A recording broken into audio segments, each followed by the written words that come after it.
I mean, for me, 2014 has been a great year for festivals, and I've felt a strong degree of optimism about the festival year this year, and I guess Leeds and Reading sold out in June this year. It sold out a week before the festival this year.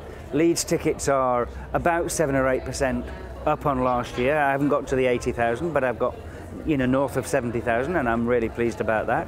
I don't think too many amateurs are getting involved in the festival industry, and for me, I'm somebody that loves festivals, and I wouldn't want to see any restriction on people trying to have create festivals, because actually I think ultimately it keeps everybody on their toes if there's more festivals around, because we all have to work harder and have better festivals for for the festival goer to choose from, really. So, but the reality is that it is really hard work. It's really hard work from an organisational point of view.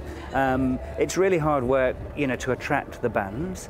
And the truth is, it's really hard work economically.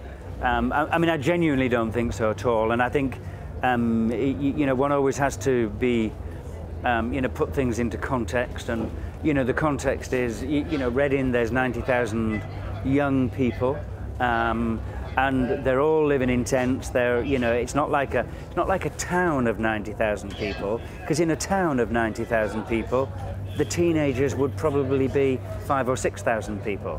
There would be, grannies and granddads and uncles and aunties, and this is a town of 90,000 very young people.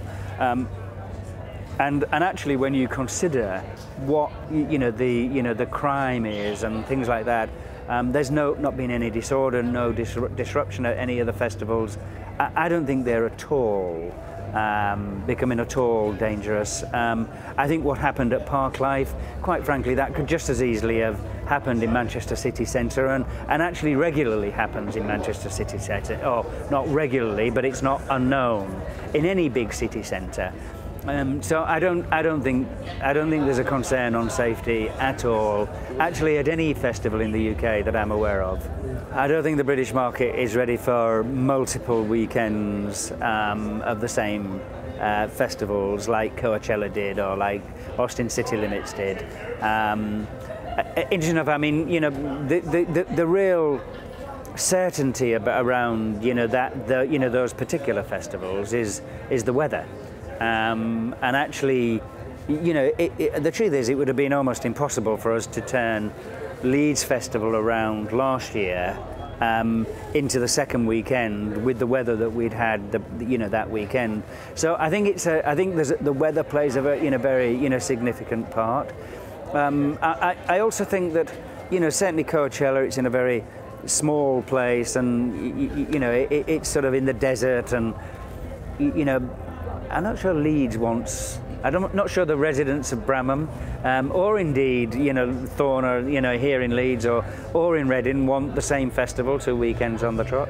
I think for festivals, and actually, in fairness, not just for festivals, if you're doing a tour, whatever it is, exclusivity is really, really important. I mean, massively important. And for festivals, when you need so many people to come to them to break even.